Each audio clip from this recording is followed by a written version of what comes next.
Dobrodošli. Welcome to the Balkans, a region that's often misunderstood by so many people. I want to share with you the insight of these thriving economies through the words of business owners, telling you about the opportunities and the challenges of investing in this region.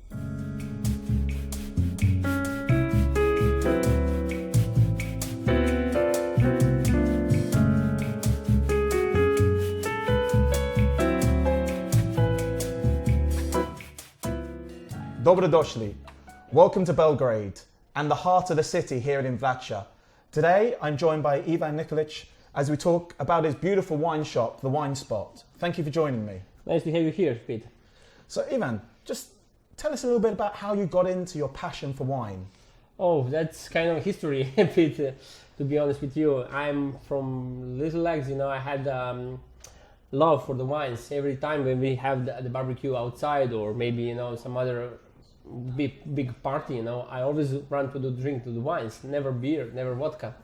And actually, my love extended, when I started to live in Italy in 2002.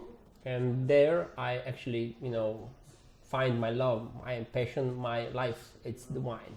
So let's go back a little bit. How do you get into owning The Wine Spot? Had you had a wine shop somewhere else before, or is this your first time? This is my first, actually. I wanted to be surrounded, with wines during my job. And actually, I decided to open this wine shop in 2017, April, 10th of April. And obviously, starting your own business, many people will know what it's like, to go from having a monthly salary, getting paid. What were the kind of, what helped you to make that step to actually realizing you're going to have your own business, you'll be your own boss, and you have to make your own money?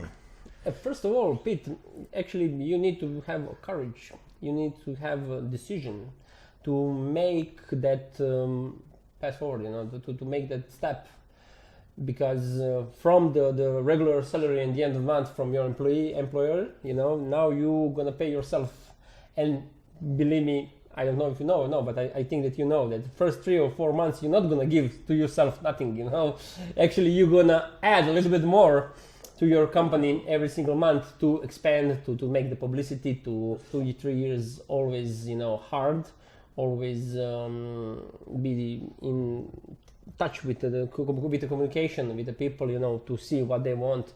This wall over here, when you see, it's not cheap one, to invest and to refill with these old wines, even for one label, that you need to have 3 or 6 pair, and that's kind of money that you need to put inside for the start when we are talking about the wine business. And I think one of the main things that people be interested in is how do you find the right premises? Because obviously there's lots of places you can put a wine bar, but how did you decide about this spot in Vraća? Let's say that the calculation was the church of Sveti Sava is really near. This is the main street that actually goes to the street, to the church. Then here we have a very nice famous park, the Gradić Pejton.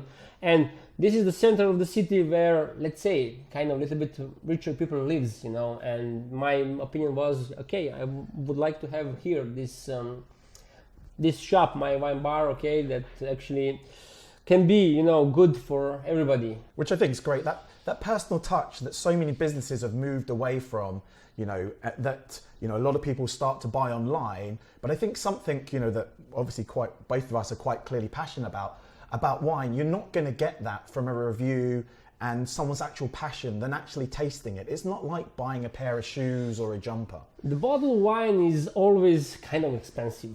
And you need to be very, very sure, what are you buying and what is, let's say, on my side, what is the taste of the buyer.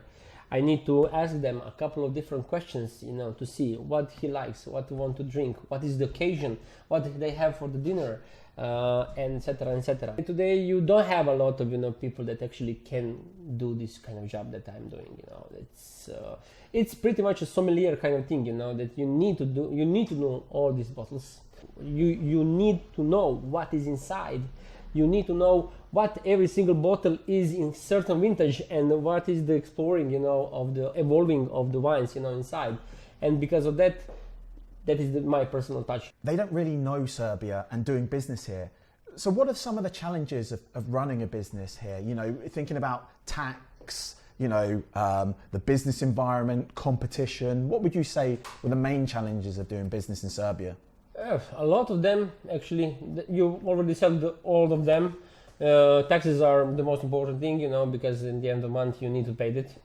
When you declare the taxes, what you need to owe to the country, you have at least, I think, 5 or 10 days, you know, to pay it. Until the 15th of the month, you need to send your money. Do you have it or not have it? That's, you know, your problem. And they don't have zero tolerance policy, you know. For all businesses, of course, you're here for a lot of the time, but you know, what is it like trying to get staff that when you're not here to have the passion that you do, so when someone comes through the door for the first time, they feel your passion? I was lucky even for that, because I had a couple of my employees that actually was pretty much like me, you know, into the wine business, into a wine lovers club, let's say like that, that actually they liked to drink wines. And that is for me the most important thing that I want to hear when I'm having the interview for the job position, you know, in my wine shop.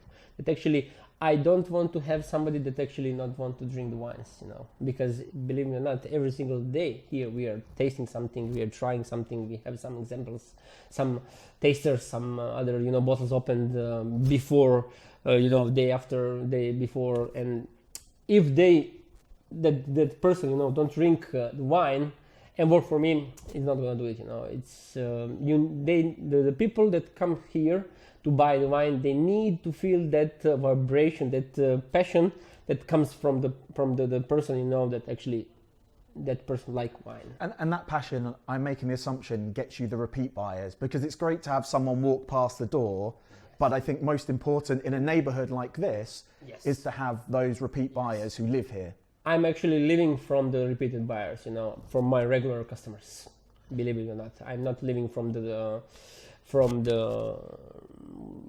tourist kind of guy. But now we are in the position like that with this COVID-19, you know, actually we are just surviving because we made that kind of customers that are every single week here, you know, to buy the supplies for the next week. And let's talk about the dreaded question, COVID, you know, we'll briefly touch on it because I think everyone's bored on COVID. But what are some of the challenges that you've had to face here? Because each country in the Balkans and across Europe and the world has had different types of lockdowns.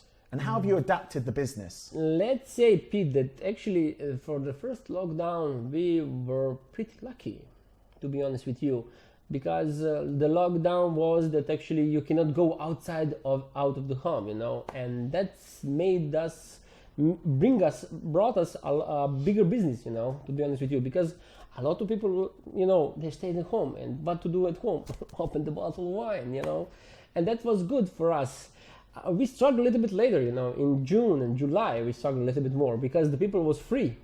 The people can go out, the people couldn't, you know, to visit somebody else, you know, and that brought us a little bit down, you know. When they walk into your shop, do you find that foreigners and expats want to try Serbian wine because they're intrigued, or they come in here and they still want to try French and Italian wine? Let's say that foreign people gonna go always 95% for the Serbian wine because they are curious, they want to try, and of course the first rule of drinking wine is eat local, drink local. You are in Serbia. Let's taste some Serbian wines, and believe me, you have quite a good Serbian wines now to taste and try it, you know. And I'm saying big wines to taste. And what about the Serbian buyers, the local Serbian buyers? Are they? We are 50-50%, you know, split. You know, there are some of the Serbians that are saying, no, I'm still gonna drink Italy and French, you know. But other half, you know, they are changing their minds, you know, to actually, okay, let's give the chance to the Serbians, and they are coming back to take more Serbians, and that's good stuff, you know. And if you're coming to Serbia for the first time, you know, and you know, for dinner, or you're going to a lunch, what would you recommend for your first time trying Serbian wine? You should, for sure, you need to try the Serbian indigenous grape varieties, but it's not only Tamjanika and Prokupac. We have even the Grašac Beli, it's white Grašac or Welsh Riesling, you know, that is actually history says that actually is born here, in Fruška Gora.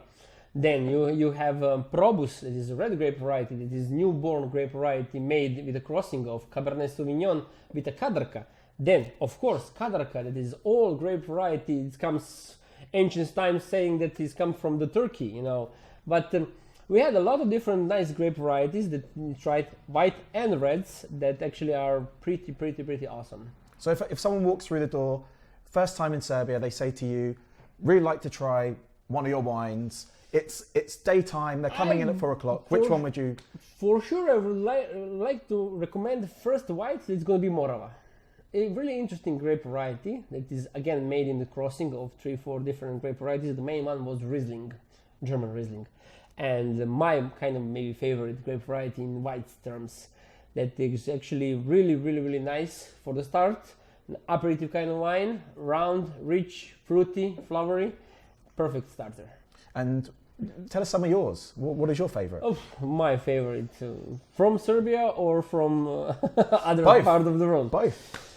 Let's say that somebody need to ask me if I need to choose one grape region, one wine region in the world to drink until the end of my life. That will be Barolo. That is my favorite, to be honest with you. But in terms of Serbia, I like them all because, believe me, Pete, we had such improvement in the last 10 years that is incredible. I think that we even,